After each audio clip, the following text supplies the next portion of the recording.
Qu'y a-t-il dans ta culture que personne ne sait? Je viens d'un petit village où les femmes qui mentent perdent leur langue. J'ai vu cela arriver à 3 femmes de ma famille avant qu'ils ne viennent me chercher.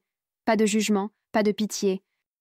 Juste le fils aîné vous tenant les bras pendant que son père brandissait sa lame de fer chauffée au rouge. Ma mère disait que cela nous gardait purs, mais en réalité, cela nous gardait juste terrifiés. Parler ne s'est jamais senti en sécurité. Même si vous étiez certaine de dire la vérité, rien ne pouvait empêcher quelqu'un de vous accuser de mentir. Mes frères me harcelaient, menaçant de dire à mes parents que j'avais menti si je ne faisais pas leur corvée. Pour eux, c'était une blague. Pour moi, c'était un cauchemar. Chaque fois que j'allais au marché, je voyais des femmes sans langue mendier sans un mot pour des pièces et recevoir des coups de pied de terre au visage. Je ferais n'importe quoi pour ne pas devenir l'une d'elles. Ma sœur a perdu sa langue à 15 ans. Un homme marié la harcelait, et lorsque sa femme lui a demandé si ma sœur l'avait encouragée, ma sœur a dit non. Le type a tout avoué le lendemain, mais d'une manière ou d'une autre, cela a fait d'elle la menteuse pour l'avoir nié. Ils l'ont fait dans notre cuisine pendant que je me cachais sous les escaliers. Les bruits me réveillent encore parfois. Après cela, ma sœur n'a pas pu manger d'aliments solides pendant des mois. Elle a essayé d'écrire des notes, mais personne ne voulait lire les mots d'une menteuse. Aucun homme ne voudrait l'épouser maintenant. Elle a rejoint les autres femmes sans langue qui traînaient sur notre marché, pointant les choses dont elles avaient besoin, comptant sur leurs enfants pour deviner ce qu'elles voulaient, des rappels ambulants de ce qui arrivait quand les femmes oubliaient leur place. La peur régissait nos vies. Ma cousine a commencé à bégayer parce qu'elle vérifiait chaque mot 3 fois avant de le dire. Mon amie a juste arrêté de parler, feignant d'être muette. Plus sûre ainsi. Quand j'ai eu 17 ans, j'ai travaillé à l'étal de fruits de mon oncle, pesant du riz pour les clients. Un jour, la femme du maire a acheté ses 2 kilos habituels. Mais cette fois, elle est revenue des heures plus tard, disant que je lui en avais donné moins. Je savais que je lui avais donné la bonne quantité, parce que je mesurais toujours 2 fois, mais cela n'avait pas d'importance. Elle était Aram Rey al-Baladia, la femme du maire. Et je n'étais personne. Les anciens sont venus me chercher cet après-midi-là. Ils m'ont fouillé et n'ont rien trouvé. Mais elle a insisté sur le fait que j'avais caché le riz que j'avais volé. Sa parole contre la mienne n'était même pas une compétition. Au coucher du soleil, ils ont annoncé que je ferais face au jugement à l'aube.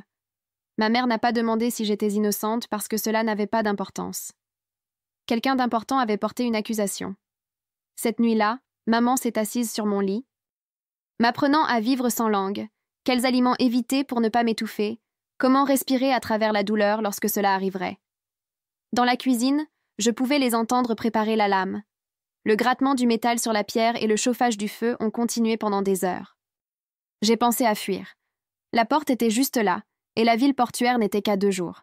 Mais partir signifiait tout abandonner et espérer ne pas mourir dans la chaleur du désert sans eau pendant un minimum de 2 jours. Rester signifiait perdre ma voix pour toujours. Je suis restée là, essayant de décider quoi faire pendant qu'ils aiguisaient la lame. L'aube est venue rapidement. Les anciens sont arrivés avec le maire. Tout le monde semblait satisfait que justice soit faite. La Aram Rey al-Baladia s'est assise sur notre meilleure chaise, comme si elle regardait un spectacle. Mon oncle a tenu mes bras même s'il me connaissait depuis ma naissance, sachant que je n'avais jamais volé. C'était ainsi que cela fonctionnait ici. Ils m'ont forcé à m'agenouiller au même endroit où ma sœur s'était agenouillée. Le fils aîné m'a attrapé le visage, ses doigts s'enfonçant dans ma mâchoire pour me forcer à ouvrir la bouche. Je pouvais sentir l'alcool sur son haleine, voir l'excitation dans ses yeux. Il aimait ça. Il a commencé à plonger la lame dans le feu et ma vie a défilé devant mes yeux. Je ne parlerai plus jamais. J'ai fermé les yeux, me préparant à la douleur brûlante quand soudain... Attendez! Quelqu'un a crié depuis l'entrée. Ma sœur était là, tenant un morceau de papier, sa bouche marquée d'une ligne dure. Elle ne pouvait pas parler, mais elle avait écrit quelque chose. L'ancien a pris le papier et son visage s'est assombri en le lisant. Il a regardé la femme du maire, puis le maire. Elle affirmait avoir vu Aram Rey al-Baladia au marché hier. Elle dit qu'elle l'a vu prendre du riz supplémentaire quand elle pensait que personne ne regardait. Le maire a fait un pas en avant, son visage rougissant. Ma femme n'est pas une voleuse. Il a regardé ma sœur avec des yeux froids. Mais tu as déjà perdu ta langue pour avoir menti, et ta sœur est sur le point de perdre la sienne. L'ancien a hoché la tête lentement. La femme sans langue écrit des mensonges pour protéger sa sœur. Cela ne change rien. Il s'est tourné vers son fils. Continue. La lame chaude a été retirée du feu, et juste au moment où le fils aîné était sur le point de la presser contre ma langue, le maire lui a attrapé le bras. Non, il a pointé ma sœur du doigt. Si elle répand ses mensonges sur ma femme, même par écrit, elle doit être punie. Son sourire a glacé mon sang. Nous devons prendre plus que juste la langue de la plus jeune. La silencieuse a toujours des mains pour écrire des mensonges. L'ancien a considéré cela tandis que le visage de ma sœur perdait sa couleur. Oui, a-t-il décidé, les deux. La langue et les mains. Finissons ce que nous avons commencé avec cette famille de menteuses. Requested Reads est maintenant sur Spotify. Consultez le lien dans la description ou les commentaires.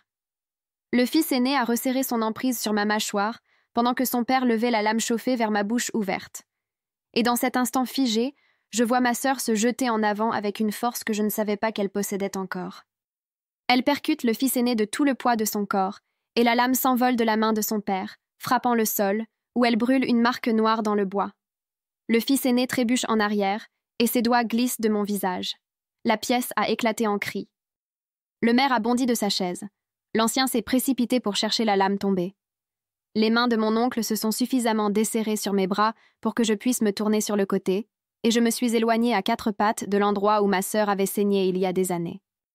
Ma mère est près de l'entrée, mais elle ne bouge pas pour bloquer notre chemin, tournant plutôt son visage comme si elle ne pouvait pas supporter de voir ce qui se passe ensuite. Ses mains agrippent le cadre de la porte, mais elle s'écarte. Ma sœur me saisit le poignet avec ses mains marquées et me tire vers la porte tandis que le fils aîné se relève péniblement. Son visage tordu de rage. Le maire se lève de sa chaise, criant des ordres, mais nous sommes déjà en mouvement, nos pieds nus battant le sol alors que nous courons. L'ancien crie quelque chose derrière nous, mais je ne regarde pas en arrière. La prise de ma sœur sur mon poignet est si forte qu'elle fait mal. Mais je m'en fiche. Nous sortons par la porte d'entrée dans la chaleur de l'après-midi et courons à toute vitesse dans la rue poussiéreuse, tandis que des voix éclatent derrière nous. Les voisins regardent par les fenêtres et les portes, mais se retirent rapidement à l'intérieur, fermant les volets et les portes comme s'ils ne nous avaient jamais vus passer. Personne ne nous aidera. Personne n'aide jamais. Le soleil tape sur ma tête, et la rue en terre battue brûle mes pieds nus. Mais je continue de courir. Ma sœur me tire dans une ruelle étroite entre 2 maisons, et nous traversons le jardin de quelqu'un où des vêtements sèchent au soleil. Je perds ma sandale gauche lorsqu'elle s'accroche à un caillou et des pierres coupantes entaillent en mon pied nu. Mais je ne ralentis pas car je peux entendre les voix des hommes se rapprocher. Le sang de mon pied laisse des marques dans la poussière. Ma sœur me tire autour d'un coin et à travers une brèche dans une clôture. Nous nous faufilons entre 2 bâtiments si étroits que nos épaules raclent les murs. Les voix des hommes deviennent plus fortes. Ils cherchent dans les rues. Ils demandent aux autres d'aider à chercher. Nous nous enfonçons dans un hangar de stockage abandonné au bord du village, nous collant au mur du fond dans la faible lumière qui filtre à travers les fissures des planches de bois. Ma sœur me couvre la bouche avec sa main même si j'essaie de ne pas faire de bruit, et nous restons parfaitement immobiles, tandis que de lourds pas passent à l'extérieur. Je peux entendre le fils aîné jurer en cherchant. Il y a quelqu'un d'autre avec lui. Peut-être 2 ou 3 hommes. Il vérifie chaque bâtiment, chaque cachette. Les pas s'arrêtent juste devant notre hangar. Je ferme les yeux et prie pour qu'il ne regarde pas à l'intérieur. La main de ma sœur appuie plus fort sur ma bouche. Son autre main agrippe mon épaule. Nous ne respirons pas. Après ce qui semble une éternité, les pas s'éloignent. Une fois les pas estompés, ma sœur me lâche et sort un petit bout de crayon et un morceau de papier qu'elle garde dans sa poche. Elle écrit rapidement et me montre la note. Désert ou lame, choisis maintenant. Sa bouche marquée affiche une ligne sombre tandis qu'elle me regarde lire. J'acquiesce et chuchote que nous devrions attendre le crépuscule, quand il fera plus frais et que nous pourrons bouger avec moins de chances d'être vus. Ma sœur écrit à nouveau. Autoroute, aire de repos pour camion, 2 heures de marche après le crépuscule. Elle pense déjà à l'avenir alors que je tremble encore à cause de la proximité de cette lame avec ma langue. Elle connaît les chemins car elle avait l'habitude d'aller au marché avant qu'ils ne lui enlèvent la langue. Elle sait quel chemin évite les routes principales. Nous fouillons nos poches et ne trouvons presque rien d'utile. J'ai un mince bracelet en argent que ma grand-mère m'a donné qui pourrait valoir quelque chose à échanger ou à soudoyer. Ma sœur a son crayon et son papier, et les vêtements que nous portons sont tout ce que nous possédons maintenant, puisque nous ne pourrons jamais rentrer à la maison. Mon pied me fait mal là où les pierres l'ont coupé. Le sang a imbibé ma sandale restante. Ma sœur examine les coupures et fronce les sourcils. L'après-midi s'étire pendant que nous faisons des siestes courtes à tour de rôle. Nos corps sont à l'étroit dans le petit espace. Ma sœur déchire une bande de sa manche et enveloppe mon pied ensanglanté. Ses mouvements sont doux malgré sa propre douleur due à de vieilles cicatrices qui n'ont jamais guéri, n'est-ce pas?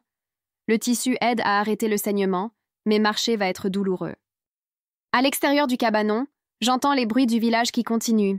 Les gens poursuivent leur journée, les enfants jouent, les chiens aboient. La vie avance comme si rien ne s'était passé, comme si deux femmes ne venaient pas d'échapper à leur propre mutilation. La chaleur fait que le cabanon ressemble à un four. La sueur coule dans mon dos et ma gorge est si sèche qu'il est douloureux d'avaler. Ma sœur me tend un petit morceau de pain rassis qu'elle avait caché dans sa poche. Il est rance et poussiéreux. Mais je le mange quand même. Elle prend une petite bouchée, puis range le reste. Nous aurons besoin de nourriture pour la marche. Le soleil se déplace lentement dans le ciel. Chaque son à l'extérieur nous fait nous figer. Chaque voix qui passe fait battre mon cœur.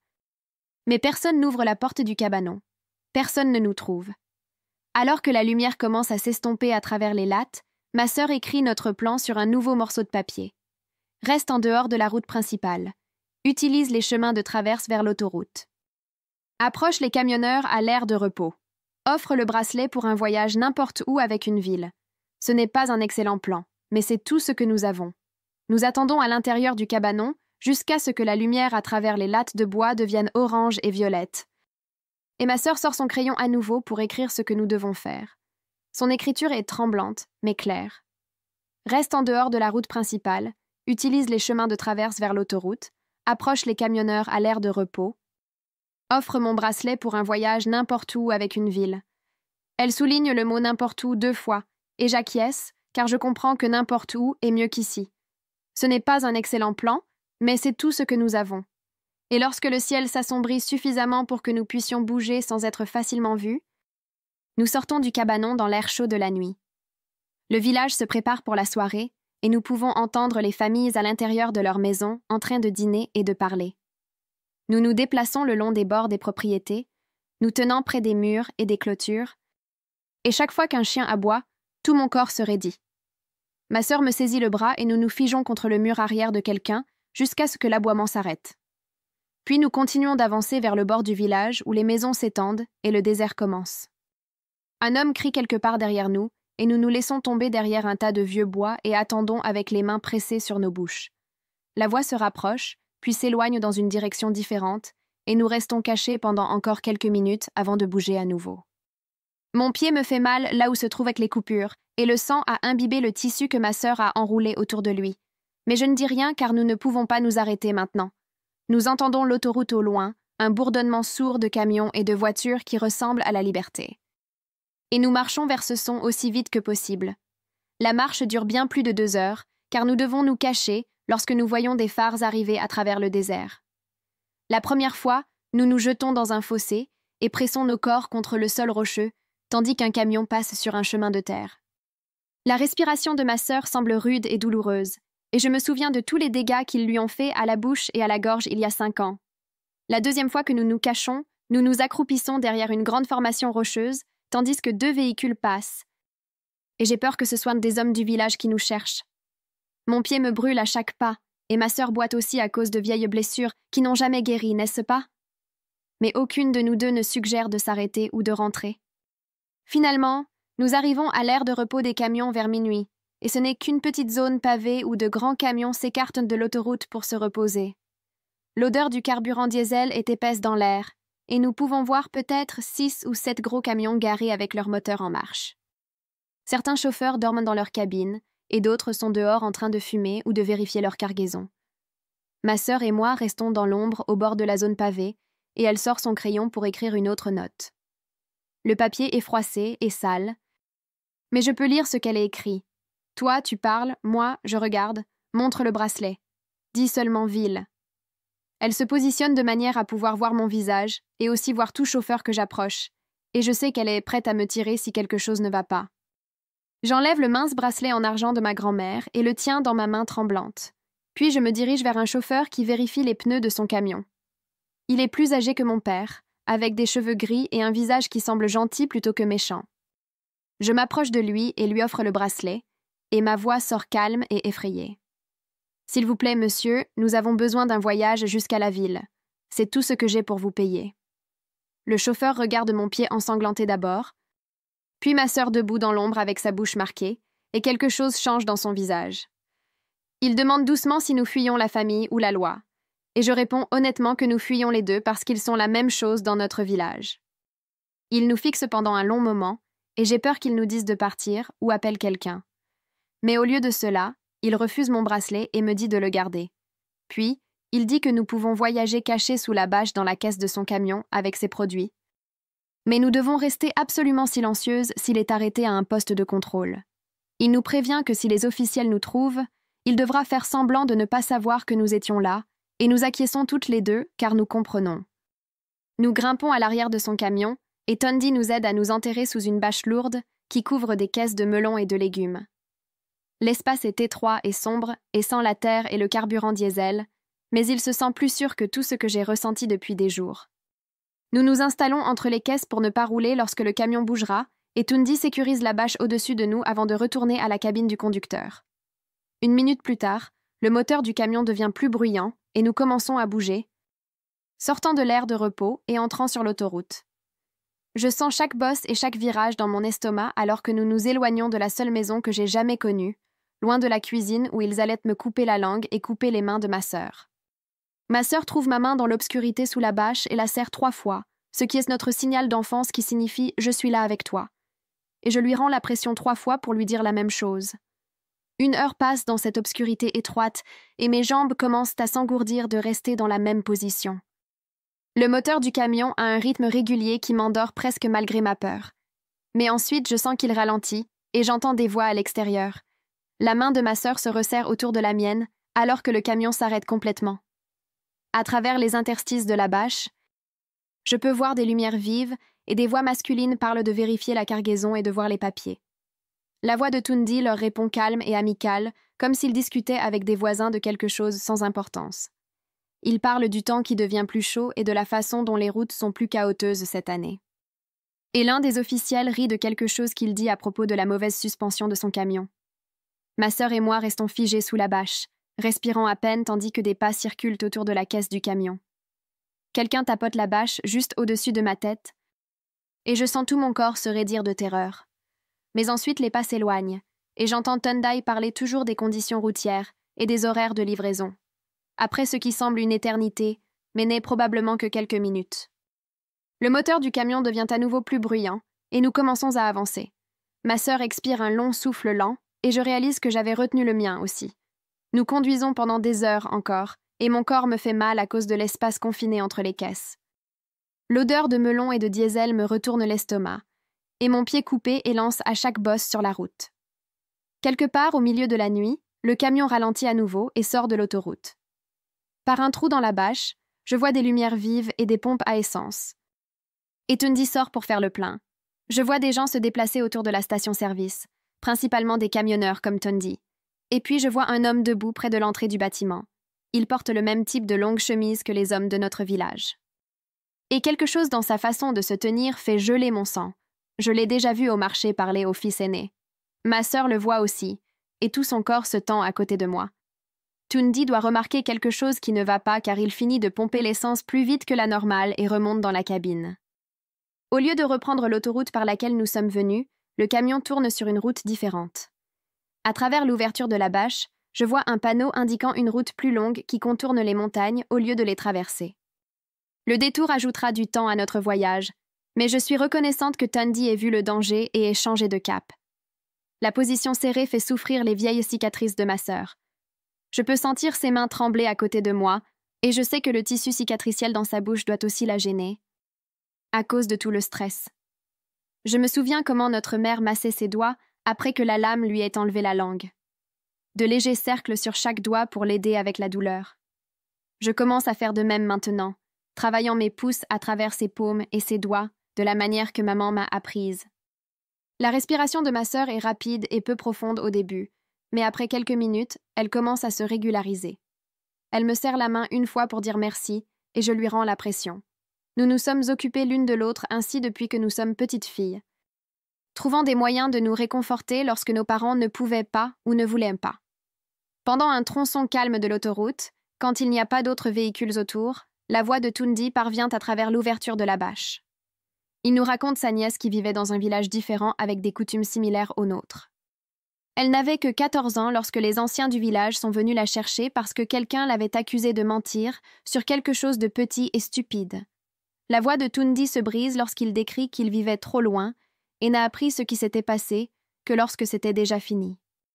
Il n'a pas pu la sauver car quand il est arrivé, elle avait déjà perdu sa langue et les anciens du village ont dit que l'affaire était classée.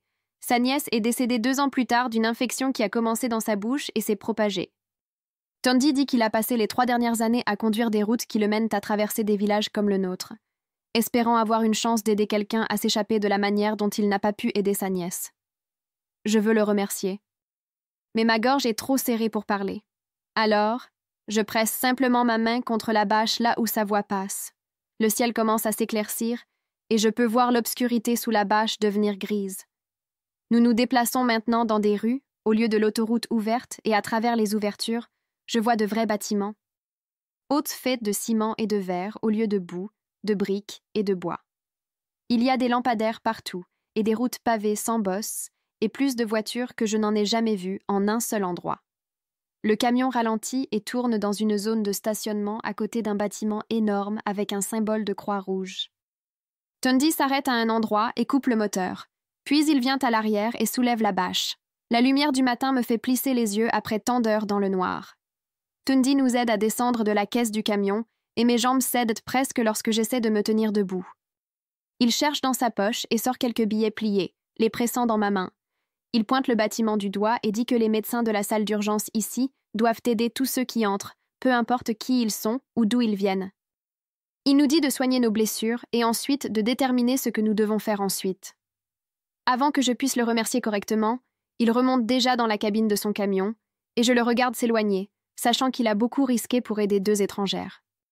Le bâtiment de l'hôpital est plus grand que n'importe quelle structure dans laquelle j'ai été. Ma sœur et moi marchons à travers des portes automatiques qui glissent d'elles-mêmes, et la salle d'urgence est écrasante avec ses lumières fluorescentes vives et son personnel occupé en uniforme coloré. Il y a des gens partout, certains saignent ou pleurent, d'autres sont juste assis sur des chaises en plastique en attendant. Une femme à un bureau demande ce dont nous avons besoin, et je lui montre mon pied ensanglanté et fais un geste vers ma sœur. Elle tape quelque chose sur un ordinateur et nous dit de nous asseoir, que quelqu'un s'occupera de nous bientôt. Nous attendons peut-être 20 minutes avant qu'une infirmière n'appelle mon nom et nous emmène dans une petite salle d'examen avec un lit recouvert de papier. Un médecin entre quelques minutes plus tard, un homme qui se présente comme Wee Howard. Il est plus jeune que ce à quoi je m'attendais pour un médecin avec des yeux gentils et des mains délicates. Wee traite mon pied infecté en premier, le nettoyant avec quelque chose qui pique et l'enveloppant dans des bandages appropriés. Ensuite, il demande à ma sœur s'il peut examiner ses cicatrices, et elle hoche la tête. Wee regarde sa bouche avec une petite lumière, prenant des photos avec un appareil photo et écrivant des notes détaillées sur un ordinateur. Il mesure le tissu cicatriciel et documente tout ce qu'il voit. Son visage est sérieux, mais pas dégoûté comme le deviennent certaines personnes quand elles la voient. Wee pose des questions douces sur ce qui nous est arrivé. Sa voix est douce, et il ne nous presse pas de répondre. Quand j'hésite parce que j'ai peur de ce qui pourrait arriver si nous disons la vérité. Wee explique qu'il a déjà vu des cas comme le nôtre. Il dit qu'il travaille avec des personnes qui ont été blessées par leur famille ou leur communauté et qu'il sait comment documenter les blessures de manière à pouvoir aider plus tard. Il suggère que nous pourrions vouloir faire un rapport officiel à la police ou aux services sociaux. L'idée me retourne l'estomac car faire un rapport signifie que les anciens du village pourraient découvrir où nous sommes. Je dis à Wee que nous avons peur que faire un rapport les amène ici pour finir ce qu'ils ont commencé. Wee hoche la tête comme s'il comprenait et dit qu'il notera tout dans notre dossier médical de toute façon et que nous pourrons décider plus tard si nous voulons l'utiliser pour quelque chose de légal. Une femme frappe à la porte de la salle d'examen et se présente comme une travailleuse sociale de l'hôpital. Elle explique qu'elle travaille avec une organisation d'aide juridique qui aide les gens dans des situations comme la nôtre. Elle demande si elle peut appeler quelqu'un qui pourrait aider. Et quand j'acquiesce, elle sort son téléphone et appelle quelqu'un nommé Vivien Rachid. La travailleuse sociale reste avec nous pendant que nous attendons, posant des questions de base sur si nous avons un endroit où rester ou de la famille qui pourrait aider. Je lui dis que nous n'avons nulle part où aller ni personne à appeler. En moins d'une heure, il y a un autre coup à la porte et une femme entre portant une mallette usée. Elle a les cheveux gris courts et une expression sérieuse qui est d'une certaine manière gentille au lieu d'être effrayante. Elle se présente comme Vivien et nous serre la main à toutes les deux comme si nous étions des personnes importantes au lieu de fugitifs désespérés. Vivien rapproche une chaise et s'assoit à notre niveau au lieu de se tenir au-dessus de nous. Elle nous demande de lui raconter ce qui s'est passé. Et quelque chose dans sa façon de demander me fait sentir qu'elle veut vraiment entendre la vérité au lieu de simplement suivre les procédures. Je commence à parler et une fois que je commence, je ne peux plus m'arrêter. Je lui parle de la femme du maire et de la fausse accusation, de l'ancien et de son fils avec leurs lames chauffées, de ma sœur essayant de me protéger et de la façon dont ils ont décidé de prendre à la fois ma langue et ses mains. Vivien écoute sans interrompre, et elle ne bronche pas ni ne détourne le regard lorsque ma sœur lui montre sa bouche marquée ou lorsque je décris la lame chauffant dans le feu de notre cuisine. Quand j'ai fini de parler, Vivien explique nos options dans un langage clair et simple. Elle dit que nous pouvons demander des ordonnances de protection qui interdiraient légalement à certaines personnes de nous approcher. Nous pouvons déposer des accusations criminelles si nous le souhaitons, ou nous pouvons simplement accéder à des services d'hébergement pendant que nous déterminons nos prochaines étapes. Elle précise que toutes ces décisions nous appartiennent, qu'elle est là pour aider, quelle que soit notre décision. Ma sœur sort son crayon et son papier et commence à écrire. Elle écrit pendant longtemps, remplissant les deux côtés du papier de sa petite écriture soignée. Elle écrit sur ce qui lui est arrivé il y a 5 ans, lorsque cet homme marié l'a harcelée et que sa femme a demandé si elle l'avait encouragée. Elle écrit sur le fait de dire non et d'être qualifiée de menteuse, même après que l'homme ait tout admis. Elle écrit sur la cuisine et la lame et les mois sans pouvoir manger d'aliments solides. Elle écrit sur le fait d'être traitée comme si elle ne valait rien parce qu'elle ne pouvait plus parler. Quand elle a fini, Viviane lit tout attentivement et demande ensuite si elle peut garder la déclaration. Ma sœur hoche la tête. Puis Viviane se tourne vers moi et demande si je suis disposée à donner un témoignage enregistré sur ce qui nous est presque arrivé. Elle explique que l'enregistrement restera privé à moins que nous décidions plus tard de l'utiliser à des fins légales. J'accepte, et Viviane sort un petit appareil d'enregistrement. Je parle dedans pendant peut-être 15 minutes, décrivant tout depuis le moment où la femme du maire m'a accusée de voler du riz jusqu'au moment où nous nous sommes échappés. Ma voix tremble lorsque je décris le fils aîné tenant ma mâchoire ouverte et la lame se rapprochant de ma bouche. Mais je m'y tiens. Quand j'ai fini, Viviane arrête l'enregistrement et nous dit que c'est la première fois que quelqu'un crée une trace écrite officielle prouvant ce qui s'est passé. Elle dit que cela compte plus que ce que nous pourrions réaliser en ce moment. Le lendemain matin, Viviane nous emmène au poste de police central dans sa petite voiture grise qui sent le café et le papier. Ma sœur est assise sur le siège arrière, écrivant des notes sur son bloc pendant que j'observe les rues de la ville défiler. Je n'arrive toujours pas à m'habituer au nombre de personnes qui vivent ici par rapport à notre village. Le poste de police est un bâtiment en béton avec des détecteurs de métaux à l'entrée et des officiers en uniforme bleu foncé qui se tiennent là, l'air ennuyé. Viviane nous conduit à un bureau où un officier à l'air fatigué prend nos noms et nous dit d'attendre. Nous nous asseyons sur des chaises en plastique dur pendant près d'1 heure avant qu'un autre officier ne nous appelle dans une petite pièce avec une table et du matériel d'enregistrement. L'officier pose des questions de base sur notre provenance et ce qui s'est passé, mais il continue de froncer les sourcils comme si nos réponses n'avaient aucun sens pour lui. Il appelle un traducteur même si nous lui disons que nous parlons bien la langue. Et le traducteur reste assis là, l'air mal à l'aise pendant que nous répétons tout ce que nous avons déjà dit. Tout le processus semble faux, comme s'ils essayaient de faire entrer notre histoire dans des formes et des catégories qui ne correspondent pas à ce qui nous est réellement arrivé. Viviane reste calme et professionnelle, nous aidant à clarifier les détails lorsque les officiers semblent confus au sujet des coutumes du village et des structures d'autorité des anciens.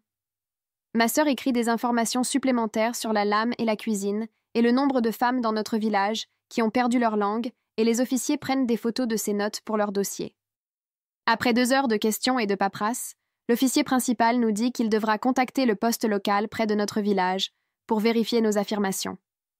L'expression de Viviane ne change pas, mais je vois sa mâchoire se serrer légèrement. Nous quittons le poste et nous asseyons dans sa voiture pendant qu'elle passe des appels téléphoniques à quelqu'un qu'elle appelle un contact provincial. 1 heure plus tard, Louis se présente au poste, portant un dossier épais de dossiers médicaux. Il entre dans le bâtiment d'un pas assuré, et je me demande si les médecins semblent simplement avoir leur place partout. À travers les fenêtres du poste, je peux le voir parler aux officiers et étaler des papiers sur leur bureau. Il pointe des documents et des photos, ses mains bougeant avec précision pendant qu'il explique quelque chose. Les officiers se penchent pour regarder les preuves qu'il a apportées. Oui reste là pendant 30 minutes, et quand il sort, il fait un signe de tête à Viviane à travers la vitre de la voiture.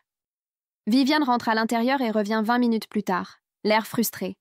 Elle démarre la voiture et nous emmène à un café 3 pâtés de maison plus loin. À l'intérieur du café, Viviane nous commande du thé et s'assoit lourdement sur sa chaise. Elle explique que le poste de police local près de notre village a dit aux officiers de la ville qu'il s'agissait d'une question de tradition domestique en dehors de l'autorité légale. L'officier du village a dit que ces coutumes existaient depuis des générations et que les étrangers ne devraient pas s'immiscer dans les pratiques locales. Viviane sort son téléphone et commence à passer des appels juste là, dans le café. Elle parle à quelqu'un appelé Hassan de la juridiction provinciale et des lois sur la pratique culturelle. Elle appelle une autre personne au sujet des violations des droits de l'homme et de la surveillance fédérale. Elle appelle une 3e personne pour se renseigner sur les cas précédents. Ma sœur et moi restons assises en silence, buvant notre thé pendant que Viviane travaille sa liste de contacts avec une énergie vive et concentrée.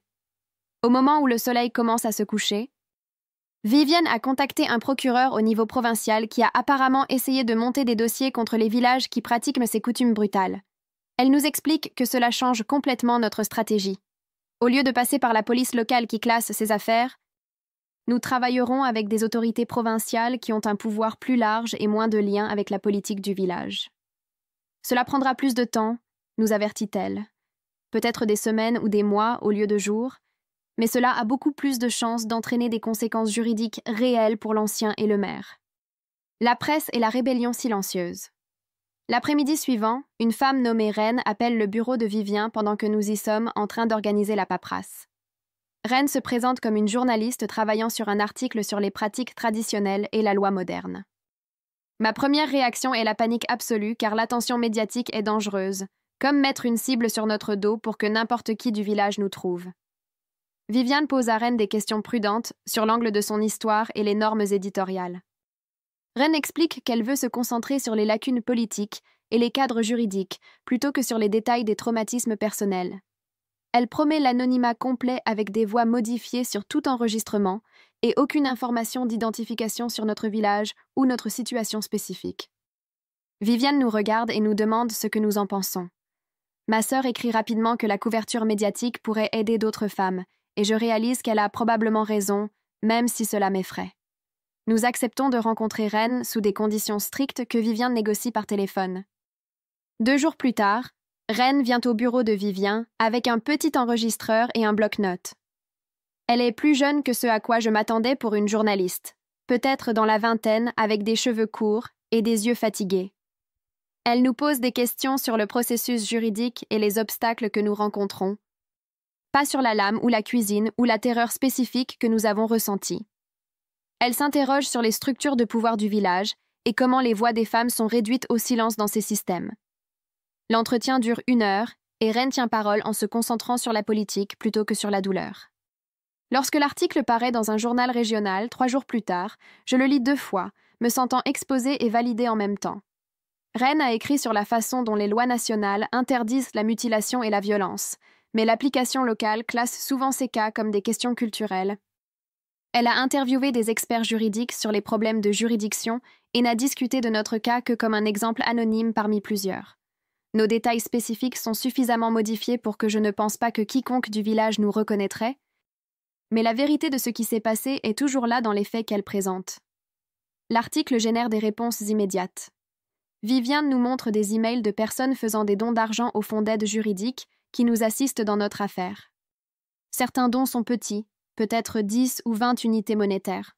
D'autres sont plus importants. Les gens écrivent des messages disant qu'ils veulent aider les femmes qui s'échappent de ces situations. Mais Viviane mentionne également, sans nous les montrer, que l'organe de presse a reçu des messages menaçants de personnes défendant les pratiques traditionnelles et qualifiant l'article d'attaque contre les valeurs culturelles. Nous savons que les 2 réactions existent dans le monde. Le matin après la publication de l'article, Mon téléphone sonne d'un numéro que je ne reconnais pas. J'ai failli ne pas répondre, mais quelque chose me pousse à le faire. La voix de ma mère est tendue par la peur. Elle me dit que le maire est furieux à cause de l'article même s'il ne le nomme pas spécifiquement. Elle dit que le village est en émoi, les gens se disputant pour savoir si les vieilles coutumes doivent continuer. Elle nous avertit de ne jamais essayer de rentrer, car ce n'est pas sûr. Puis sa voix se baisse en un chuchotement et elle dit qu'elle est fière que nous nous soyons échappés, qu'elle aurait dû nous aider à nous échapper il y a des années. L'appel se termine brusquement, comme si quelqu'un était entré dans la pièce. 2 heures plus tard, le téléphone du bureau de Viviane sonne, et c'est encore ma mère, cette fois appelant d'un numéro différent. Elle dit à Viviane qu'elle envoie quelque chose d'important. Quelques minutes plus tard, le téléphone de Viviane vibre avec un message photo entrant. L'image montre notre cuisine avec la lame chauffant dans le feu, et il y a un horodatage visible sur une horloge murale qui indique que c'est de la nuit où nous nous sommes échappés. Ma mère a pris cette photo en secret pendant qu'il se préparait à m'enlever la langue et à couper les mains de ma sœur. La préméditation est là dans l'image, la préparation minutieuse, la lame chaude prête des heures avant l'aube. L'acte de ma mère d'envoyer cette preuve est ressenti comme sa propre rébellion silencieuse contre tout ce qu'on lui avait appris à accepter. Viviane ouvre immédiatement son ordinateur portable et commence à rédiger des demandes d'ordonnance de protection d'urgence. Elle travaille tout l'après-midi à rassembler la preuve photographique que ma mère a envoyée, pèse les rapports médicaux détaillés sur nos blessures et nos déclarations sous serment du poste de police. Elle explique que ces ordonnances interdiront légalement à l'ancien, à son fils et au maire de s'approcher à une certaine distance de nous ou de nous contacter de quelque manière que ce soit. Les ordonnances seront déposées au niveau provincial et local. L'application dans le village lui-même sera compliquée, admet-elle, puisque la police locale a déjà classé notre affaire une fois, mais avoir les ordonnances déposées crée des conséquences juridiques si elles sont violées. Elle dépose les demandes par voie électronique et nous dit que nous devrions avoir des nouvelles d'ici 48 heures pour savoir si un juge les accordera. La menace persiste. Ce soir-là, le téléphone de Viviane sonne pendant que nous dînons au refuge. Elle sort dans le couloir pour répondre et je peux entendre sa voix se tendre, même à travers la porte fermée. Quand elle revient, son visage a l'air inquiet et elle s'assoit en face de nous. Des hommes se sont présentés à la cour de camion de Tundi posant des questions sur ses itinéraires et la cargaison qu'il transportait la semaine dernière. Ils voulaient savoir s'il avait pris des passagers et où il les avait déposés. Tundi leur a dit qu'il ne transportait que des produits, mais ils ont continué à insister, et l'un d'eux a pris des photos de ses camions et noté ses numéros d'immatriculation. Il a appelé Viviane juste après leur départ car il a peur qu'ils reviennent, ou le suivent, ou fassent du mal à sa famille pour nous avoir aidés. Sa voix tremblait au téléphone lorsqu'il a dit qu'il pourrait avoir besoin de prendre du recul par rapport à notre affaire, car il ne peut pas risquer que sa femme et ses enfants soient attaqués. Je me sens mal d'entendre cela parce que Tundai nous a sauvé la vie et maintenant il est en danger à cause de nous. Ma sœur écrit sur son bloc-notes, demandant s'il va bien et si nous devrions faire quelque chose pour le protéger. Viviane passe un autre appel juste là, depuis la salle à manger du refuge, et parle à Tundi pendant près de 20 minutes. Elle lui dit qu'il n'a pas besoin de témoigner en personne à aucune audience ou procès. Une déclaration écrite anonyme décrivant la nuit où il nous a prises sera suffisante pour le dossier du tribunal. Il doit juste écrire ce qui s'est passé, le signer et l'envoyer par la poste à son bureau sans son adresse de retour sur l'enveloppe. Personne ne connaîtra son nom ni où il habite et il n'aura pas à comparaître en public. Tundai accepte d'envoyer la déclaration et Viviane promet de protéger son identité dans toute la paperasse légale. Après qu'elle ait raccroché, je lui dis que je me sens mal que quelqu'un qui nous a aidés soit maintenant menacé. Elle dit que c'est ce qui arrive lorsque les personnes puissantes se sentent acculées, mais que nous ne pouvons pas laisser la peur nous empêcher de chercher la justice. Le lendemain matin, je me réveille avec des voix dans le couloir du refuge et le bruit des membres du personnel se déplaçant rapidement devant notre porte. Ma sœur et moi nous habillons et trouvons la directrice du refuge qui parle à 2 membres du personnel près de l'entrée principale. Ils ont remarqué des hommes se tenant de l'autre côté de la rue il y a environ 1 heure, juste en train de regarder le bâtiment. Les hommes ne font rien d'illégal, juste debout sur le trottoir en train de fumer et de regarder tous ceux qui entrent tous sortent. Le personnel du refuge a déjà appelé la police qui est venue et a interrogé les hommes, mais n'a pas pu les arrêter pour s'être tenus dans une rue publique. La police a dit aux hommes de partir, mais ils ont simplement marché jusqu'au coin et ont continué à observer de là. La directrice du refuge nous dit que nous devons faire nos valises, car Vivien organise un transfert d'urgence vers un endroit différent avec une meilleure sécurité. Nous retournons dans notre chambre et fourrons nos vêtements et articles de toilette donnés dans des sacs en plastique, car nous n'avons pas de vrais bagages. Tout ce que nous possédons tient dans 2 sacs d'épicerie, et cela me fait me sentir petite et impuissante. Nous sommes censés être en sécurité ici, mais nous sommes toujours en fuite, toujours cachés, toujours en train de regarder par-dessus notre épaule.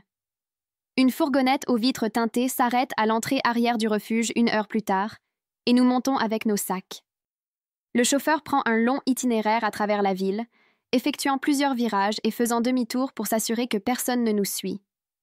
Le nouveau refuge se trouve dans un quartier différent avec une porte verrouillée et des caméras de sécurité.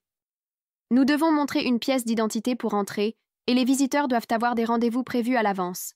Notre chambre est plus petite que la précédente, mais elle a un verrou qui fonctionne et des barreaux aux fenêtres. Ma sœur et moi déballons nos quelques affaires et nous asseyons sur les lits sans parler parce qu'il n'y a rien à dire. Nous pensions nous être échappés lorsque nous avons quitté le village, mais la peur nous a suivis jusqu'ici. La lutte pour la justice. Ce soir-là, je m'endors rapidement parce que je suis épuisée. Mais les cauchemars commencent vers 2h du matin. Je suis de retour dans notre cuisine et le fils aîné a ma mâchoire dans ses mains. Je peux sentir l'alcool sur son haleine et voir la lame chauffée se rapprocher de ma bouche.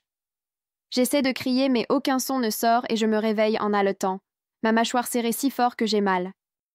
Ma sœur est également réveillée, assise sur son lit, me regardant avec des yeux inquiets. Cela se produit toutes les nuits pendant la semaine suivante. J'ai peur de m'endormir car je sais que le cauchemar m'attend. Oui, appelle pour voir comment nous allons et je lui parle des rêves. Il dit que c'est une réponse normale au traumatisme et me donne le numéro d'un groupe de conseil qui se réunit à l'hôpital 2 fois par semaine. Le groupe est destiné aux personnes qui ont subi des violences et il y a des thérapeutes qui comprennent ce que nous traversons. Je note l'information, mais je ne suis pas sûre d'être prête à en parler à des étrangers.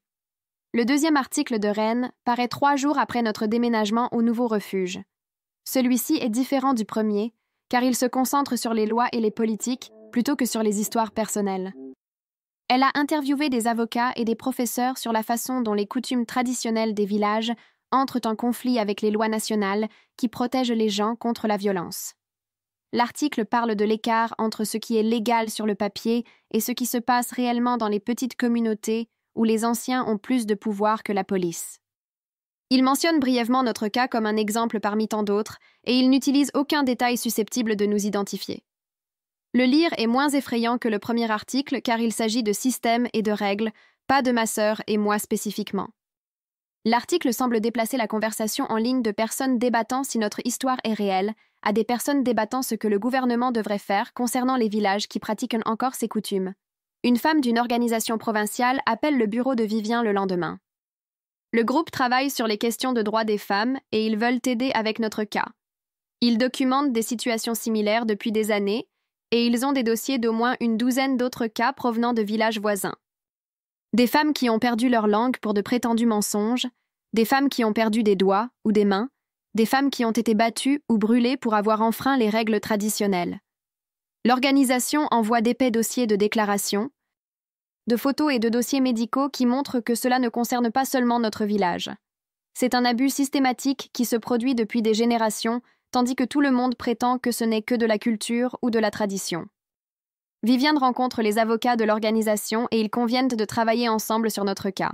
Avoir plus de preuves et plus d'aide juridique rend tout plus réel et plus sérieux. Le jour du jugement. 5 jours après que nous nous soyons échappés de notre village, Viviane nous emmène au palais de justice provincial pour notre audience. Le bâtiment est immense avec des sols en marbre et de hauts plafonds qui répercutent chaque son. Nous passons des détecteurs de métaux et les gardes de sécurité vérifient nos sacs. La salle d'audience est au 3e étage et elle est plus grande que n'importe quelle pièce où j'ai été. Des rangées de bancs en bois font face à une plateforme surélevée où le juge est assis et il y a des tables pour les avocats et une zone séparée pour les témoins. Tout semble formel et confus avec des procédures que je ne comprends pas. L'avocat du maire se lève dès que nous entrons et demande immédiatement au juge de rejeter notre affaire. Il soutient que puisque les accusés ne se sont pas présentés au tribunal et puisque tout s'est passé dans le village selon les coutumes traditionnelles, le tribunal provincial n'a aucune autorité pour émettre des ordonnances. Viviane se lève et répond que l'absence des accusés est exactement la raison pour laquelle nous avons besoin d'ordonnances de protection et que la loi nationale prime sur les coutumes locales en matière de violence et de préjudice corporel. Le juge écoute les deux parties et pose des questions sur la juridiction et les preuves. Je suis assise à la table à côté de Vivien, essayant de suivre le jargon juridique, mais comprenant peut-être la moitié de ce qu'ils disent. Mes mains tremblent et ma sœur continue d'écrire des notes, demandant si nous allons perdre. Après près d'une heure d'arguments, le juge rejette la requête en rejet. Il dit « Notre affaire soulève de sérieuses questions concernant les droits de l'homme et les pratiques traditionnelles, et il accorde des ordonnances restrictives temporaires tout en ordonnant une enquête complète sur ce qui se passe dans notre village. Les ordonnances interdisent à l'ancien, à son fils et au maire de s'approcher à 500 mètres de nous ou de nous contacter de quelque manière que ce soit. Vivien me serre la main sous la table et je sens quelque chose de petit changer en moi. Peut-être que le système juridique peut réellement fonctionner pour des personnes comme nous. Peut-être que nous ne sommes pas complètement impuissantes. La preuve s'accumule. Au cours des 2 jours suivants, d'autres femmes commencent à envoyer des déclarations au bureau de Vivien. Certaines sont anonymes, juste des pages dactylographiées, sans nom joint. D'autres comprennent des photos de cicatrices sur la langue, ou de doigts manquants ou de marques de brûlure. Une femme envoie une vidéo d'elle-même essayant de parler avec une moitié de langue manquante, expliquant ce qui lui est arrivé à 16 ans. Une autre femme écrit sur le fait de voir sa mère perdre sa langue, puis des années plus tard, perdre la sienne. Les déclarations proviennent de différents villages, mais décrivent toutes le même système de base où les hommes décident si les femmes mentent et les punissent sans procès ni preuve. Ensemble, elles construisent une image qui montre que ce n'est pas rare ou isolé. C'est un abus systématique qui se produit depuis des générations, tandis que tout le monde prétend que ce n'est que de la culture ou de la tradition. Le lendemain matin, Viviane m'appelle au refuge, disant que mon oncle a laissé un message sur sa ligne de bureau pendant la nuit. Elle me le met au téléphone et j'entends sa voix, fatiguée et rauque, comme s'il n'avait pas dormi depuis des jours. Il dit qu'il veut s'excuser de m'avoir tenu les bras ce jour-là, qu'il savait que je n'avais rien volé et qu'il aurait dû me défendre. Il dit qu'il témoignera de ce qui s'est passé si Vivien peut garantir que le village ne le poursuivra pas pour avoir parlé contre l'ancien et le maire. Sa voix se brise lorsqu'il parle de les regarder préparer la lame et de savoir que c'était mal. Mais d'avoir eu trop peur pour l'arrêter. Je me sens en colère contre lui pour sa faiblesse passée et soulagée qu'il soit prêt à aider maintenant. Et je ne sais pas quel sentiment était le plus fort. Vivien me dit qu'elle peut organiser des mesures de protection pour lui si son témoignage est solide. Et je dis oui car nous avons besoin de chaque témoin que nous pouvons obtenir, même si je suis toujours en colère contre lui pour ce qu'il a fait. Ce même après-midi, Reine appelle Viviane avec quelque chose d'important. Elle a fouillé dans les registres publics du bureau du marché et a trouvé des documents financiers qui montrent que la femme du maire fraude les vendeurs depuis des mois. Le riz qu'elle m'a accusée de voler faisait partie d'un plan plus vaste où elle utilisait des balances altérées pour escroquer les clients et empocher la différence. Reine a trouvé des déclarations de témoins de 3 autres vendeurs qui l'ont vu prendre du riz et des produits supplémentaires. Mais ils avaient trop peur de le signaler en raison de qui elle était. Les déclarations sont datées de semaines avant qu'elle ne m'accuse, ce qui prouve qu'elle volait déjà lorsqu'elle m'a blâmée pour son propre crime.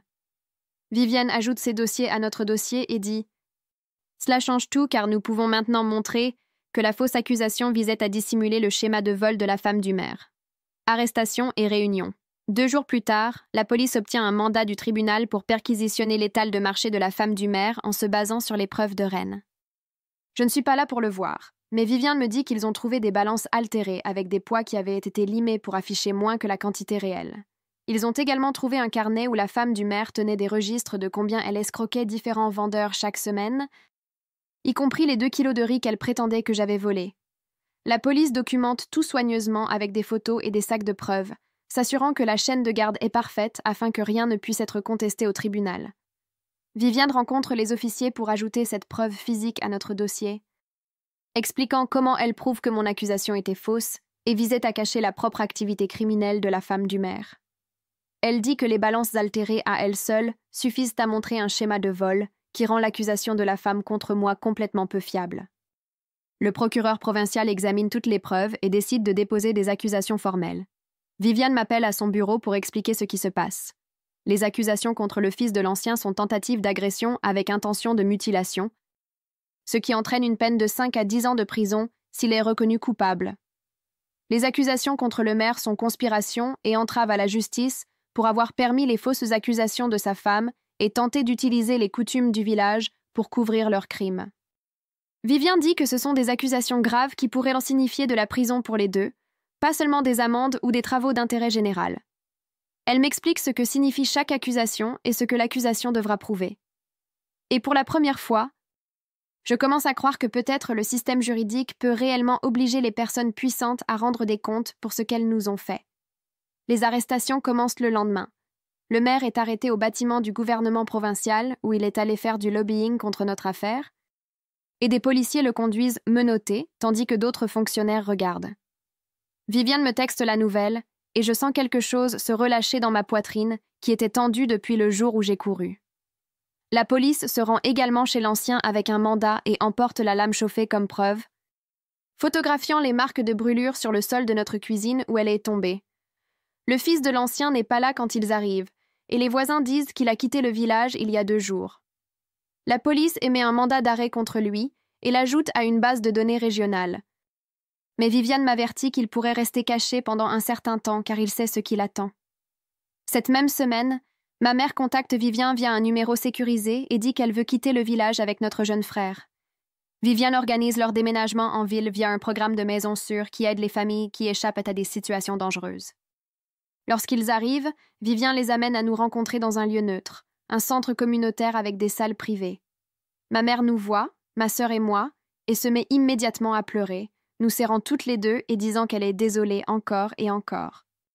Elle dit qu'elle aurait dû nous faire sortir il y a des années avant que ma sœur ne perde sa langue, qu'elle savait que les coutumes étaient mauvaises, mais qu'elle avait trop peur de riposter. Elle tient les mains cicatrisées de ma sœur et s'excuse de ne pas l'avoir protégée quand elle avait 15 ans. Ma sœur écrit sur son bloc-notes que c'est bon, que nous sommes toutes ici maintenant, et c'est ce qui compte.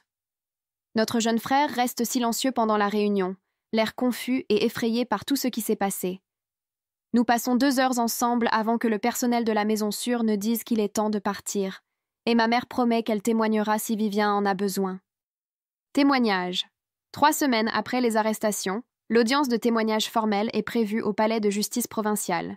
Viviane nous prépare soigneusement, passant en revue chaque détail de ce qui s'est passé et s'assurant que nos histoires correspondent parce qu'elles sont vraies. Le jour de l'audience arrive et nous entrons par une porte latérale pour éviter tout partisan du village qui pourrait regarder. La salle d'audience a un écran de confidentialité installé qui nous cache du public pendant que nous témoignons, bien que nous puissions voir le juge et les avocats. Ma sœur passe en premier, écrivant son témoignage sur une tablette qui est projetée sur un écran pour que tout le monde puisse le lire. Elle décrit avoir vu l'homme marié la harceler à 15 ans, être accusé de l'avoir encouragée alors qu'elle l'a repoussée, puis s'être fait couper la langue dans notre cuisine pendant que je me cachais sous les escaliers. L'avocat de la défense tente de contester sa chronologie, demandant comment elle peut être certaine des dates d'il y a 5 ans. Mais Viviane a préparé des dossiers médicaux de la clinique du village qui montrent que ma sœur a été soignée pour un traumatisme buccal grave à la date exacte qu'elle a décrite. Ensuite, c'est mon tour, et je raconte toute l'histoire, de l'accusation de riz à la lame chauffant, en passant par ma sœur me sauvant à la dernière seconde. L'avocat de la défense a insisté lourdement sur la raison pour laquelle je n'avais pas signalé le vol de la femme du maire plus tôt si j'étais au courant. Et j'ai expliqué que personne ne dénonce les personnes puissantes dans le village car dénoncer signifie une punition. Viviane m'a appuyé avec le témoignage d'autres vendeurs qui ont vu le même schéma mais sont restés silencieux par peur. La défense a contesté la déclaration écrite de Tundi en faisant valoir qu'elle n'était pas fiable puisqu'il ne comparaîtrait pas en personne pour être contre-interrogé. L'avocat a suggéré que Tundai avait pu inventer son histoire pour nous aider, qu'il n'y avait aucun moyen de vérifier qu'il nous avait vraiment prises cette nuit-là ou que nous fuyions réellement le village. Viviane a fait signe à Reine, qui était assise dans la galerie, et Reine a apporté un dossier de documents. Elle avait obtenu les relevés de péage de l'autoroute montrant que le camion de Tundi passait le poste de contrôle près de notre village, à l'heure exacte où il a dit qu'il nous avait prises.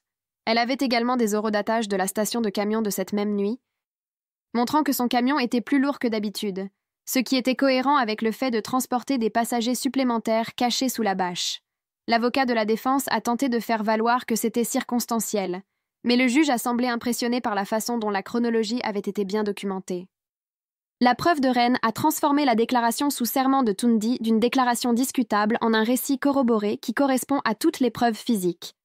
Oui a témoigné ensuite, et sa documentation médicale est devenue la partie la plus solide de notre affaire. Il a décrit l'examen des cicatrices de la langue de ma sœur dans un langage clair et objectif, expliquant comment le motif du tissu cicatriciel est compatible avec une blessure par lame chaude survenue il y a des années. Il a montré des photos des cicatrices et a expliqué pourquoi elles n'auraient pas pu être causées par un accident ou une maladie. Il a ensuite présenté ses conclusions sur mes blessures du jour où nous nous sommes échappés, y compris le pied infecté et les ecchymoses sur ma mâchoire où le fils de l'ancien a saisi mon visage. Son témoignage était calme et factuel, décrivant uniquement ce qu'il a observé et documenté sans langage émotionnel. Le juge a posé plusieurs questions sur sa méthodologie et a semblé satisfait des réponses de oui. La défense a tenté de suggérer que mes blessures auraient pu se produire d'une autre manière, mais oui avait des photos détaillées horodatées, prouvant quand et comment chaque blessure s'est produite. Sa documentation a rendu notre histoire indéniable, car ce n'était plus seulement notre parole. C'était une preuve physique qui ne pouvait être ignorée. La sentence, après 2 jours de témoignage, le juge a examiné toutes les preuves et a rendu son jugement. Il a accordé des ordonnances de protection permanente interdisant à l'ancien, à son fils et au maire tout contact avec moi, ma sœur ou tout membre de notre famille. Les ordonnances comprennent une exigence de distance de 500 mètres et interdisent toute communication, que ce soit directe ou par l'intermédiaire de tiers. Il a fixé des dates de procès pour les accusations criminelles contre le fils de l'ancien et le maire, les programmant dans 3 mois pour donner le temps aux 2 parties de se préparer. Il a ensuite abordé la question de la libération sous caution et l'a refusée pour le maire, statuant que sa position de pouvoir dans le village en fait un risque de fuite et une menace potentielle pour les témoins. Le maire restera en détention jusqu'au procès. Viviane m'a serré la main sous la table lorsque le juge a annoncé le refus de la libération sous caution. Et j'ai ressenti quelque chose de proche de la sécurité pour la première fois depuis que tout cela a commencé. Les ordonnances de protection sont réelles et exécutoires. Et savoir que le maire ne peut pas nous poursuivre tant qu'il est enfermé me fait croire que nous pourrions être en sécurité maintenant. Reconstruire des vies. Le personnel du refuge m'a mis en contact avec une offre d'emploi 2 jours après l'audience. Un grossiste en fruits avait besoin de quelqu'un pour le suivi des stocks et les commandes des clients, et le travail payait juste assez pour que je puisse économiser pour un loyer si j'étais prudente. L'entretien a eu lieu dans un entrepôt qui sentait les agrumes et la terre, me rappelant l'étal de mon oncle, mais sans la peur associée à ses souvenirs. Le propriétaire a posé des questions de base sur mon expérience de pesée de produits et de relations avec les clients, et j'ai répondu honnêtement sur le fait de travailler à l'étal de fruits avant que tout ne se produise. Il a hoché la tête et a dit que je pouvais commencer lundi matin à 6 heures, puis il m'a montré le système d'inventaire sur une tablette qui suivait tout numériquement au lieu du papier. Ma sœur s'est inscrite à un cours de technologie d'assistance dans un centre communautaire cette même semaine. Le programme enseigne des méthodes de communication pour les personnes qui ne peuvent pas parler, couvrant tout, du langage des signes de base aux applications qui convertissent le texte tapé en paroles. Elle est revenue de la première session avec des informations sur des appareils qui pourraient lui donner plus d'indépendance. Et j'ai vu une lueur d'espoir dans ses yeux qui n'était pas là auparavant. Le cours se réunissait 2 fois par semaine et ne coûtait rien, car il était financé par une subvention de services aux personnes handicapées. Ma mère a commencé à assister à des sessions de conseil dans un centre communautaire différent de l'autre côté de la ville. Elle y allait tous les jeudis après-midi et ne parlait pas beaucoup de ce qui s'y passait, mais elle semblait un peu moins tendue chaque semaine. Elle a trouvé du travail dans une blanchisserie qui opérait depuis un sous-sol près de notre refuge, pliant des vêtements et manipulant des machines à presser pour des hôtels et des restaurants. Le propriétaire n'a posé aucune question sur ses antécédents ni exigé de référence. Il l'a juste regardé travailler pendant 1 heure, puis lui a offert le poste. Notre jeune frère s'est inscrit dans une école de la ville où personne ne connaissait notre village ou notre histoire familiale. Les enseignants le traitent comme n'importe quel autre enfant, et il rentre à la maison en parlant de cours de mathématiques et de jeux dans la cour, au lieu de vivre dans une peur constante. Les voir simplement être normaux est la meilleure chose qui soit ressortie de notre départ. Changement dans le village. Le gouvernement provincial a envoyé des fonctionnaires de surveillance dans notre village 3 semaines après l'audience. Ils sont arrivés avec des escortes policières et l'autorité légale de remplacer l'ensemble du conseil du village. Les nouveaux administrateurs ont affiché un décret formel au marché condamnant la pratique de couper les langues dans un langage qui ne laissait aucune place à l'interprétation. Le décret stipulait que quiconque tenterait cette pratique ferait face à une arrestation immédiate et des poursuites en vertu de la loi nationale, avec des peines d'emprisonnement allant de 10 à 20 ans. Viviane nous a envoyé des photos des avis affichés, et voir ces mots affichés où tout le monde pouvait les lire a relâché quelque chose dans ma poitrine. Certains villageois se sont plaints que des étrangers détruisaient leurs traditions et que le gouvernement n'avait pas le droit d'interférer avec les coutumes locales. D'autres sont restés silencieux, mais on pouvait voir le soulagement sur leurs visages, en particulier les femmes qui vivaient dans la peur depuis des années.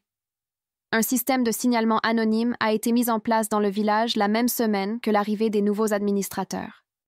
Ils ont mis en place une ligne téléphonique dédiée que les femmes peuvent appeler sans donner leur nom. Et ils ont installé une boîte aux lettres verrouillée à l'extérieur du nouveau bureau administratif où les gens peuvent laisser des rapports écrits sans être vus. Au cours du premier mois, une douzaine de rapports sont arrivés concernant diverses formes de violence et de coercition qui n'avaient rien à voir avec le fait de couper la langue, mais qui montraient à quel point les problèmes étaient profonds. Les rapports décrivaient des mariages forcés, des salaires volés, des coups et des menaces qui ont réduit les femmes au silence pendant des années. Les enquêteurs provinciaux ont commencé à assurer un suivi discret sur chaque rapport, interrogeant des témoins et montant des dossiers. Viviane nous a parlé des chiffres de signalement lors d'une de nos réunions de suivi. Et savoir que d'autres femmes parlent enfin, on a l'impression que quelque chose est vraiment en train de changer. Rennes a publié son 3e article en se concentrant sur le processus de rétablissement et les résultats des politiques plutôt que sur le traumatisme lui-même. Elle a interviewé des experts juridiques sur les changements systémiques nécessaires et a parlé à des travailleurs sociaux sur la façon dont les survivantes reconstruisent leur vie après avoir échappé à la violence traditionnelle. L'article a mentionné brièvement notre cas comme un exemple parmi tant d'autres, ce qui a donné l'impression d'être vu sans être consumé par l'attention publique. Il comprenait des citations de responsables provinciaux sur les nouvelles mesures de surveillance et de travailleurs d'ONG sur des interventions similaires dans d'autres régions. Lire l'article était différent des précédents car il ne s'agissait plus de notre douleur. Il s'agit de ce qui vient ensuite et de la manière d'empêcher que cela n'arrive à d'autres. Justice et espoir. La femme du maire a publié une déclaration publique par l'intermédiaire de son avocat 2 mois après l'octroi des ordonnances de protection. La déclaration rétracte formellement son accusation contre moi et admet qu'elle a pris le risque supplémentaire pour couvrir une dette de jeu qu'elle cachait à son mari. Elle a offert une restitution financière pour le préjudice causé, suggérant un montant que Viviane a immédiatement jugé trop bas. Viviane a négocié des allers-retours avec l'avocat par email et appel téléphonique, insistant pour obtenir suffisamment d'argent pour couvrir nos factures médicales et contribuer à notre acompte de logement. Ils ont convenu d'un montant 3 fois supérieur à l'offre initiale, payé en 2 versements, le premier arrivant dans 1 semaine. L'argent a été déposé sur un compte que Viviane nous a aidé à ouvrir. Et voir ce solde a rendu l'idée de notre propre appartement réel au lieu d'impossible. Le maire a accepté un accord de plaidoyer 3 mois après son arrestation. Les termes exigent qu'il démissionne définitivement de son poste et accepte une interdiction à vie d'occuper toute fonction gouvernementale. Il paie des amendes substantielles qui sont partagées entre le Trésor provincial et un fonds de services aux victimes et doit effectuer 200 heures de travaux d'intérêt général dans un refuge pour femmes de la ville. Ce n'est pas une justice parfaite car il ne va pas en prison, mais Viviane explique que la plupart des victimes des coutumes du village ne voient jamais de responsabilité. Elle dit que ce résultat envoie un message aux autres dirigeants du village que permettre ces pratiques entraîne des conséquences réelles. Je me demande si c'est suffisant, et je décide que le voir perdre tout ce qu'il appréciait compte pour quelque chose, même si cela ne défait pas ce qui nous est presque arrivé. Le fils de l'ancien a été arrêté après avoir déclenché une bagarre dans un bar d'un village voisin 4 mois après notre évasion. Il frappe quelqu'un pour une dispute de jeu de cartes et la police est appelée. Lorsqu'il vérifie son identification au poste, le mandat d'arrêt en suspens de notre affaire apparaît dans le système. Les officiers exécutent le mandat immédiatement. Et cette fois, il est détenu sans caution, car il a déjà montré qu'il s'enfuirait. Viviane appelle pour nous annoncer la nouvelle, et je sens mes épaules s'affaisser avec un soulagement que je ne savais pas que je portais. Savoir qu'il est en garde à vue et ne peut pas nous chercher m'aide à mieux dormir la nuit, même si les cauchemars reviennent parfois. Un nouveau foyer. Ma sœur et moi avons déménagé dans un petit appartement de 2 chambres grâce à un programme d'aide au logement 5 mois après notre arrivée en ville. Le programme subventionne une partie de notre loyer pendant la première année, pendant que nous économisons et construisons une stabilité d'emploi. Nous avons passé un week-end à le meubler avec des articles d'occasion de base provenant de magasins de bienfaisance. Nous avons trouvé un canapé qui n'était que légèrement usé et une table de cuisine avec des chaises dépareillées mais fonctionnelles. Nous avons acheté nos propres serrures pour les portes et les fenêtres, celles qui ont besoin de clés des deux côtés afin que personne ne puisse casser la vitre et passer la main. Avoir un espace qui est vraiment le nôtre, avec des serrures que nous contrôlons et des voisins qui ne connaissent pas notre histoire, est la chose la plus précieuse que nous ayons jamais possédée.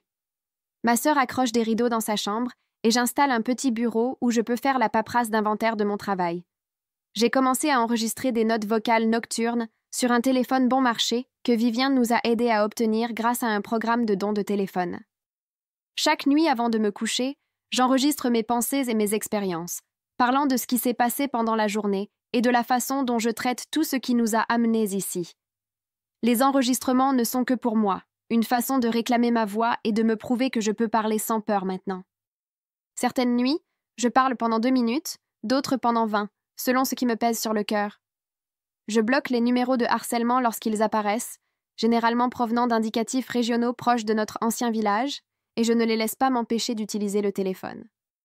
Lentement, mon sommeil s'améliore à mesure que les cauchemars deviennent moins fréquents, passant de toutes les nuits à peut-être 2 fois par semaine, puis 1 fois par semaine, puis occasionnellement.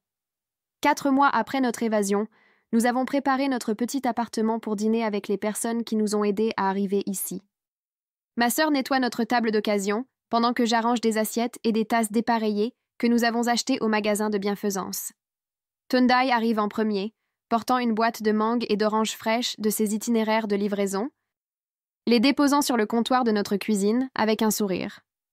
Oui apparaît ensuite avec un sac rempli de bandages, d'antiseptiques et de fournitures médicales de base pour notre trousse de premier secours, expliquant que nous devrions toujours avoir ces choses sous la main. Viviane entre en tenant un dossier de papier, et quand elle l'ouvre, je vois des sceaux et des signatures officielles sur des documents qui disent « Notre affaire est officiellement close et les ordonnances de protection sont permanentes. » Ren apporte ces articles publiés imprimés et reliés dans un simple dossier. 3 pièces qui ont raconté notre histoire sans nous exposer, se concentrant sur les changements de politique plutôt que sur notre traumatisme. Nous nous entassons autour de notre petite table, nous passons des plats de riz et de légumes, et Tundai lève sa tasse d'eau. Nous levons tous nos verres et trinquons aux jours ennuyeux et ordinaires à venir, à la simple liberté de parler sans peur, au fait de dormir toute la nuit sans cauchemar. La conversation reste légère et nous rions de petites choses comme le terrible stationnement de Wee et l'accoutumance de Viviane au café. Des sujets normaux qui n'ont rien à voir avec des villages, des lames ou la fuite.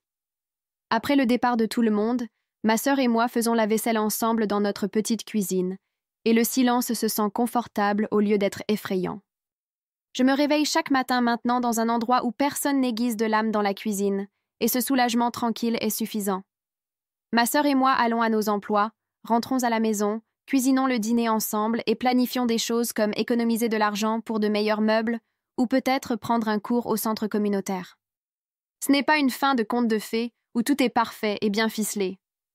J'ai encore des cauchemars parfois, et ma sœur a toujours mal à ses cicatrices lorsque le temps change. Mais cette vie est la nôtre, et nous l'avons construite nous-mêmes. Et savoir que nous sommes en sécurité ici rend même les jours difficiles possibles. Nous n'avons pas d'idée profonde sur la justice ou la guérison, juste la routine quotidienne de vivre sans peur, et cela s'avère suffisant. Félicitations pour avoir atteint la fin sans jeter votre téléphone.